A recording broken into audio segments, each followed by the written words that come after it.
नमस्कार मित्रों, संगम परिवार में आपका हार्दिक स्वागत है। मैं शैलेंद्र आज फिर एक नई कक्षा के साथ उपस्थित हुआ हूं। दोस्तों, इस कक्षा के माध्यम से हम मध्य प्रदेश शिक्षक भर्ती वर्ग 2 की परीक्षा की तैयारी करने जा रहे हैं। यह परीक्षा 20 मार्च को होनी निश्चित है। दोस्तों, इस कक्षा के माध्यम से हम प्रतिदिन एक नए विषय को प्रश्नोत्तरी के माध्यम से सीखते हैं, समझते हैं, उस पर चर्चा करते हैं। आज फिर एक नए विषय के साथ विचित्र साक्षी नामक पाठ कक्षा 10वीं सेम उसी भाग 2 से लिया गया है। दोस्तों, अधिक समय न लेता हुआ, यदि अभी आपने चैनल पर नए आए हैं, चैनल को सब्सक्राइब ना किया हो तो चैनल को सब्सक्राइब कर लें, वीडियो को लाइक करें, शेयर करें, जिससे जो अभ्यर्थी इस परीक्षा में बैठने जा रहे हैं उन सबको इस कक्षा का लाभ मिल सके। और हमारा लक्ष्य है कि प्रत्येक वीडियो से आपको 2 प्रश्न देखने को जरूर मिल सकते हैं, है ना। चलिए आइए, अधिक समय न लेता हुआ पहला प्रश्न देखते हैं हम क्या है। अस्य पाठस्य लेखकः कः। जिस पाठ के बारे में हम पढ़ना चाह रहे हैं दोस्तों, मैं पुनः फिर एक बात बोलूँगा कि यदि अभी तक आपने मूल पाठ नहीं पढ़ा है तो पहले इस वीडियो को यहीं पर पॉज करके मूल पाठ पढ़ें, इसके बाद प्रश्नोत्तरी का, जिससे आपको डबल लाभ होगा, है ना। चलिए, क्या है प्रश्न। अस्य पाठस्य लेखकः कः। बंकिमचंद्रः, ओम प्रकाश ठक्कुरः, न्यायाधीशः मालेराव। इसमें जो पहला नाम है वो कौन, बंकिम चंद्र।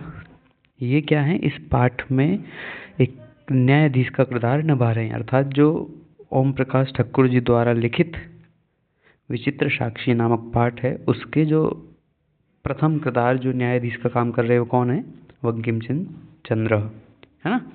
और तीसरा नाम जो है मालेराव, इसके बारे में आप लोग बताएंगे, क्योंकि अभी हमने देवी अहिल्या नामक पाठ पढ़ा है, उसमें मालेराव नाम का जो पात्र आया वो क्या, कौन है ना, या देवी अहिल्या से उसका क्या संबंध है।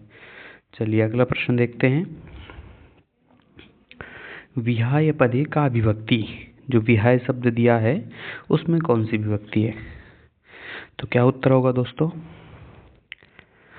कुछ मित्र इस प्रश्न में क्या गलती कर सकते हैं, चतुर्थी विभक्ति, जो कि गलत होगा। क्यों, जैसे हम रामाय इत्यादि देखते हैं, रामाय, गणेशाय, कृष्णाय, उसमें क्या होता है, आय शब्द का प्रयोग किया जाता है। यदि वो ही आय हम यहाँ देखते हैं तो गड़बड़ हो जाएगा, क्योंकि यह वी उपसर्ग पूर्वक धातु आप लोगों को बताना ल्यप प्रत्यय से बनाया गया है, तो इसलिए यहाँ पर ना तो हमारा प्रथम प्रश्न विकल्प सही है, ना दूसरा विकल्प सही है, ना तीसरा विकल्प है। हमारा विकल्प सही है, न किमपि, इनमें से कुछ नहीं है। हाँ, ये क्या है इसके लिए मैं बताऊँ जाऊँ, वी उपसर्ग है, धातु आप लोगों को बताना है, धातु आप लोग बताएंगे, है ना। और प्रत्यय इसमें क्या है, ल्यप, तो ये मैंने बता दिया है, धातु आप लोग बताएंगे कमेंट बॉक्स में ना। चलिए अगला प्रश्न देखते हैं। इस प्रश्न का जो उत्तर है वो है ग।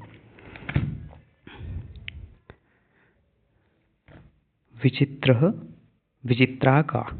अब ये प्रश्न तो जो व्यक्ति मूल नहीं पढ़ के आएगा या जिसने मूल नहीं पढ़ा है वो तुक्के से ठीक नहीं कर सकता। कारण क्या है दोस्तों, क्योंकि ये पंक्ति से दिया गया है, जैसे सुखनाथ उपदेश की पंक्तियों से पूछा जाता है उस तरह से पंक्ति से प्रश्न है। और इसके जो चारों विकल्प हैं उसमें सामने जो प्रथम विकल्प रखा है वो क्या है, पाठ का नाम, तो लोग ज़्यादातर इसको ही बिना थोड़ा कम ध्यान दे करके ये प्रश्न ठीक कर सकते हैं, परंतु गलती हो जाएगी, क्योंकि वहाँ पर है विचित्र साक्षी। क्या है दोस्तों, विचित्र साक्षी, पर यहाँ क्या पूछा है, विचित्रा साक्षी। तो इस प्रश्न का जो सही विकल्प है वो सही उत्तर है दैव गति। पंक्ति पूरी आई है, विचित्रा दैव गति, अर्थात ईश्वर की, देवताओं की जो गति है, भाग्य की जो गति है वो विचित्र है। ठीक है, चलिए अगला प्रश्न देखते हैं। वस्तुतः चोरः कः आसीत्। जब हम इस पाठ को पढ़ते हैं तो हमें पता लगता है कि चोर कोई और है, इल्ज़ाम किसी और पर आता है ना। न्यायाधीश के आगे खड़ा कोई और किया जाता है, तो उस बात को आप सही तरह से जब पढ़ेंगे तभी पता लगेगा क्या जो चोर है वो ही, जो साक्षी है वही चोर है, अथवा आरक्षी अर्थात पुलिस वाला चोर है, या अतिथि चोर है, या गृही चोर है। गृह अर्थात जिस घर में अतिथि रहा है, उसके लिए गृह शब्द का प्रयोग किया है। तो वस्तुतः वास्तविक जो चोर है वो कौन है? आरक्षी एव, अर्थात जो पुलिस वाला है, रक्षा पुरुष है, वही वास्तविक चोर है। अगला प्रश्न क्या है? निर्णेतुम पदे कः प्रत्ययः। ये प्रश्न बताइए दोस्तों क्या होगा? ल्यप कहाँ होता है, तुमुन कहाँ होता है, त्वा कहाँ होता है, त कहाँ होता है ना? त और तवतु, त और तवतु इन दोनों की क्या संज्ञा है? मैंने आपको पिछली वीडियो में बताया था, इनको हम निष्ठा कहते हैं, तवतु निष्ठा। ठीक है। तो आप प्रत्यय कहाँ पर लगाते हैं? जब एक ही करता है, एक क्रिया को करने के बाद तुरंत दूसरी क्रिया करता है। जैसे राम खाकर सोता है, तो राम खादित्वा शयति या शयाते। ठीक है। ऐसे ही तुमुन प्रत्यय कहाँ प्रयोग करते हैं? जब हम चाहिए अर्थ का लेते हैं। जैसे अहम जलम पातुम गच्छामि, मैं जल पीने के लिए जाता हूँ। और जो काम त्वा करता है वहीं पर यदि उपसर्ग का प्रयोग किया जाए तो ल्यप प्रत्यय प्रयोग किया जाता है। जैसे यहाँ निरुपसर्ग पूर्वक निर्णय धातु से, है ना, निर्णय धातु से क्या बनता है? उपसर्ग पूर्वक निर्णय धातु और तुमुन प्रत्यय, तो रूप क्या बन गया आपका? निर्णय तुम। इसलिए यहाँ पर हमारा जो प्रत्यय वो क्या है? तुमुन। चलिए अगला प्रश्न देखते हैं। मृत शरीरम न्यायालयात कति दूरम अस्ति। जो मृत शरीर था वो न्यायालय से कितनी दूर था? जो विचित्र साक्षी जो था वो कितनी दूर पड़ा हुआ था? तो क्या क्रोश द्वयम 2 कोस दूर था? क्या क्रोश परिमितम 1 कोस बराबर दूर था? या क्रोश त्रयम 3 कोस दूर था? या चतुर्कोशम 4 कोस दूर था? दोस्तों वहाँ पर न्यायालय में न्यायाधीश को एक व्यक्ति आकर बोलता है कि एक मृत शरीर क्रोश द्वयम 2 कोस दूर पड़ा हुआ है। इसलिए हमारे यह प्रश्न का जो उत्तर है वो है क्रोश द्वयम का। चलिए अगला प्रश्न देखते हैं। सुपुष्ट देह कह कृषकायश्च कह, क्रमशः बताइए। इसमें 2 विकल्प हैं आपको कि सुपुष्ट देह कौन है, अर्थात बलवान कौन है, और कृषकाय कौन है। क्या आरक्षी बलवान है, न्यायाधीश कमजोर है? क्या अभियुक्त बलवान है, आरक्षी कमजोर है? अथवा न्यायाधीश जो बलवान है, सुपुष्ट देह है और अभियुक्त कमजोर है? अथवा आरक्षी सुपुष्ट देह और अभियुक्त अर्थात जिसके ऊपर अपराध मुकदमा चलाया जा रहा है उसको अभियुक्त कहेंगे, है ना? तो आप लोगों ने पढ़ा होगा कि जब वो विचित्र साक्षी अर्थात उस मृत शरीर को उठाते हैं तो जो आरक्षी है, पुलिस वाला है, वो तो दमदार व्यक्ति है, ताकतवर है, उसको उसके वजन से दिक्कत नहीं हो रही उसके भार को बहने पर। जो अभियुक्त है, जो बेचारा गरीब व्यक्ति है, उसको, कमजोर व्यक्ति है, शरीर से थोड़ा वृद्ध भी है, उस व्यक्ति को दिक्कत होती है। तो इसलिए क्रमशः क्या होगा? सुपुष्ट देह आरक्षी कृषकाय अभियुक्त। ठीक है, ऐसे आप समझ सकते हैं। चलिए अगला प्रश्न देखते हैं। मृत शरीरम आनेतुम कह कम आदिष्टवान। जो मृत शरीर पड़ा हुआ था उसको आनेतुम यानी लाने के लिए, यहाँ भी आंग उपसर्ग पूर्वक नी नए धातु तुमुन प्रत्यय। आनेतुम कह यानी कौन, कम यानी किसको, आदिष्टवान आदेश देता है या किसने आदेश दिया। क्या आरक्षी अभियुक्तम आदिष्टम, जो पुलिस वाला है वो अभियुक्त यानी जो अतिथि है, अतिथि कह सकते हैं, वृद्ध व्यक्ति कह सकते हैं, या मार्ग में चलने वाला जो व्यक्ति है जो अपने पुत्र के पास जाना चाहता है वो है। अभियुक्त रक्षा पुरुष को बोलता है क्या? जो अभियुक्त जिसके ऊपर मुकदमा चला रहा है वो रक्षा पुरुष यानी पुलिस वाले को बोलता है। या न्यायाधीश अभियुक्त रक्षा पुरुष दोनों को बोलता है, या अभियुक्त आरक्ष न्यायाधीश। दोस्तों किसको बोलता है? आपने पाठ पढ़ा होगा तो न्यायाधीश जो है वो उन दोनों व्यक्तियों को जो मुकदमे के लिए लाए गए उन दोनों को बताता है। चलिए अगला प्रश्न देखते हैं। साक्षी विचित्रस्य वारभहनम का दुष्करम अभवत। साक्षी विचित्रस्य, जो विचित्र साक्षी है उसका वाहर बहने में कम दुष्करम अभवत, किसको दुष्कर हुआ, कौन बेचारा अत्यधिक परेशानी कर रहा था, तो कौन होगा? देखिए अभियुक्त भी हम कह सकते हैं, परंतु जो और स्पष्ट उत्तर आ रहा है वो अतिथि, जो व्यक्ति जिस पर कमजोर व्यक्ति वो है। इसका ये भी उत्तर हो सकता है, परंतु ज़्यादातर हम जाएंगे इसके साथ, ठीक है, क्योंकि अतिथि कहने से एकदम स्पष्टता आ रही है। क्यों, अभियुक्त तो दोनों के पास है, क्योंकि दोनों एक दूसरे के ऊपर आरोप प्रत्यारोप कर रहे थे। चलिए अगला प्रश्न देखते हैं हम। स्म शब्दस्य प्रयोगः केन लकारेण सह भवति। जो स्म पद है, स्म शब्द है, इसका प्रयोग किस लकार के साथ होता है? क्या लोट लकार के साथ होता है, लट लकार के साथ होता है, लिट लकार के अथवा विधिलिंग लकार के साथ होता है? बताइए दोस्तों। स्म शब्द का प्रयोग, और साथ ही ये भी आप एक एक उदाहरण इसका कमेंट में, आप कमेंट बॉक्स में कमेंट भी करेंगे कि स्म शब्द का प्रयोग हम कैसे करते हैं। चलिए, इसका प्रयोग हम लट लकार के साथ करते हैं, और जब लट लकार का काम आता है वर्तमान काल में, है ना। परंतु जब स्म शब्द का प्रयोग करते हैं तो ये वर्तमान काल कहाँ पे हो जाता है? शिफ्ट भूतकाल में, है ना। जैसे पठती क्रिया थी, क्या शब्द क्रिया थी? पठती। इसका अर्थ है पढ़ता है या पढ़ती है, ठीक है। पर क्या हुआ, मैंने फिर प्रयोग किया पठती स्म, इससे क्या हुआ, जो पढ़ता था वो अब हो गया पढ़ता पढ़ता था, ठीक है। तो कहने का मतलब ये है कि जो यह जो स्म शब्द है इसका प्रयोग हम लट लकार की क्रिया के साथ करते हैं, और इसका एक एक कमेंट बॉक्स में आप वाक्य भी लिखेंगे। दूसरा लोट लकार का ही बताएंगे, ये कहाँ इसका प्रयोग कहाँ करते हैं, लिट का ही बताएंगे, और विधिलिंग का भी, ठीक है। चलिए अगला प्रश्न।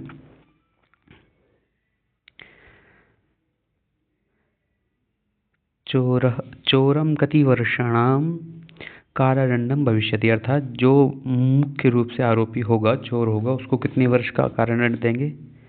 क्या द्विवर्ष से द्विवर्ष का देंगे, अथवा त्रिवर्ष से त्रिवर्ष का देंगे, अथवा द्विवर्ष से 2 वर्ष का कारादंड होगा, अर्थात कारावास दिया जाएगा, 4 वर्ष का देंगे, या फिर 6 मास से 6 मास का देंगे? तो दोस्तों वहाँ पर पंक्ति आई है त्रिवर्ष से कारादंडम, 3 वर्ष का आप कारावास अर्थात जेल का दंड भोगेंगे, है ना। तो इस प्रश्न का जो सही विकल्प है वो क्या है आपका? त्रिवर्ष, ठीक है। चलिए अगला प्रश्न देखते हैं। कीदृशे प्रदेशे पदयात्रा न सुभावः, कौन सा ऐसा प्रदेश है, किस प्रकार का प्रदेश है जहाँ पर हमें पदयात्रा पैदल नहीं चलना चाहिए? क्या बहुजन प्रदेश है, अथवा विजनय प्रदेश है, अथवा निशांधकारे, अथवा ख तथा ग? तो दोस्तों पंक्ति भी आई है कि विजनय प्रदेशे पदयात्रा न सुभावः, है ना, और ये भी सही है। दूसरा निशांधकारे, रात्रि के समय में, रात के अंधकार में विजन प्रदेश से पदयात्रा न सुभावः, अर्थात हमारे ग विकल्प इसका उत्तर होगा। चलिए अगला प्रश्न देखते हैं। अध्वा पदे का विभक्ति, प्रथमा विभक्ति, अध्वान अध्वाना, जो भी आप करेंगे एक बार देखिए। ख द्वितीया विभक्ति, ग तृतीया विभक्ति, अथवा पंचमी विभक्ति? तो बताइए क्या बनेगा?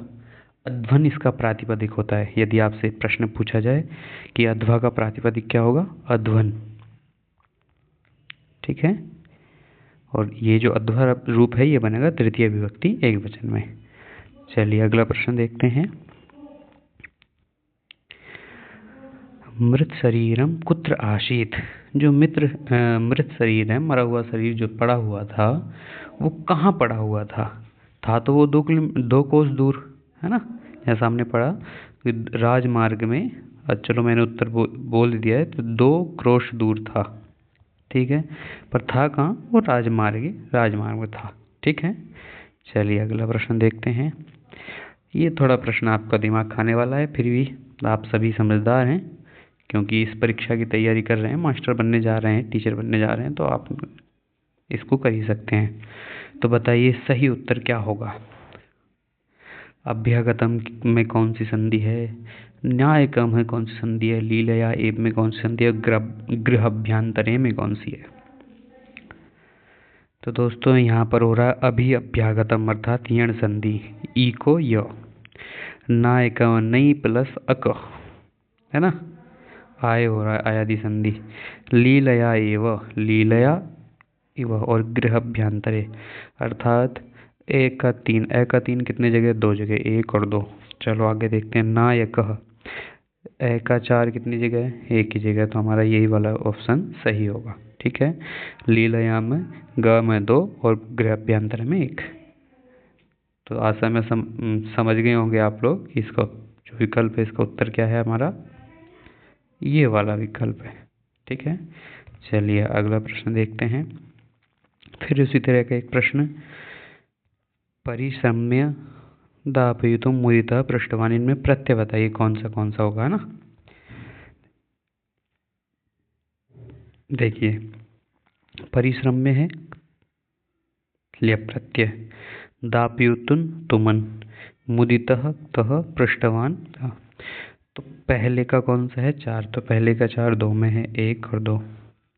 दापयुतुम दूसरे का तीन, ये भी दो में है, अभी भी सही चल रहा है। चलिए देखते हैं, मुदितः ग का दो, ये ग का भी दो सही है, ये मतलब चारों ही दिखवाएगा आप लोगों से।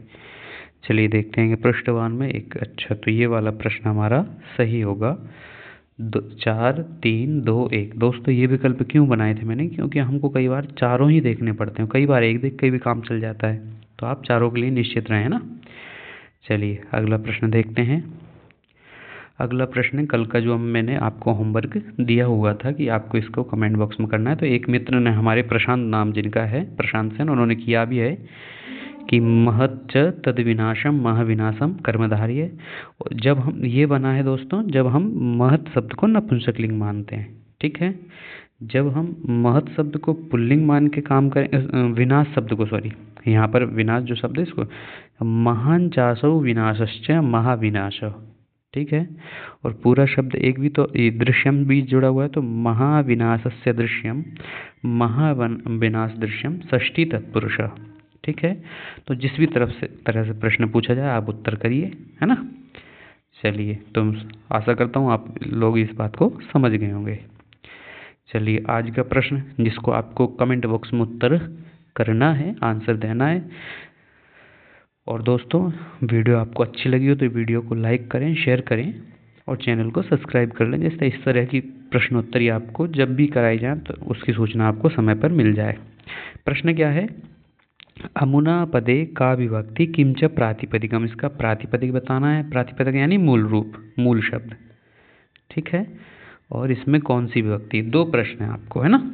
और एक प्रश्न था मालेराव कौन था, ये जो हमने देवी अहिल्या नामक पाठ में पढ़ा है वो भी आप बताएंगे, जिससे आपका रिवीजन भी हो जाए और नया पाठ भी सीखते जाए। दोस्तों सफलता तभी मिलेगी, आगे तो पढ़ना ही है, रिवीजन भी साथ के साथ करना है, तो मैं कोशिश करता हूँ कि आपको कुछ ना कुछ पीछे से याद कराया जाए। चलिए आगे देखते हैं। तो आप लोगों का बहुत बहुत धन्यवाद, आप लोगों ने वीडियो को ध्यानपूर्वक सुना, समझा, और आशा करता हूँ कुछ ना कुछ आपको इस वीडियो से नया सीखने को मिला होगा। दोस्तों फिर मिलते हैं एक नई कक्षा के साथ, नए विषय के साथ। एक मित्र ने कमेंट किया है कि वो 16 संस्कारों से संबंधित, तो मैं कोशिश करता हूँ कल का जो हमारा वीडियो होगा वो 16 संस्कारों से होगा। वैसे एक पार्ट हमारा अभी बचा हुआ है इसमें, सूची पर्यावरण, या तो कल उसको करते हैं या फिर संस्कारों को, जो पीपीटी जल्दी बन जाएगा हम उस पर बात कर लेंगे। ठीक है, चलिए मिलते हैं एक नए विषय के साथ, नई कक्षा के साथ। नमो नमः, धन्यवाद।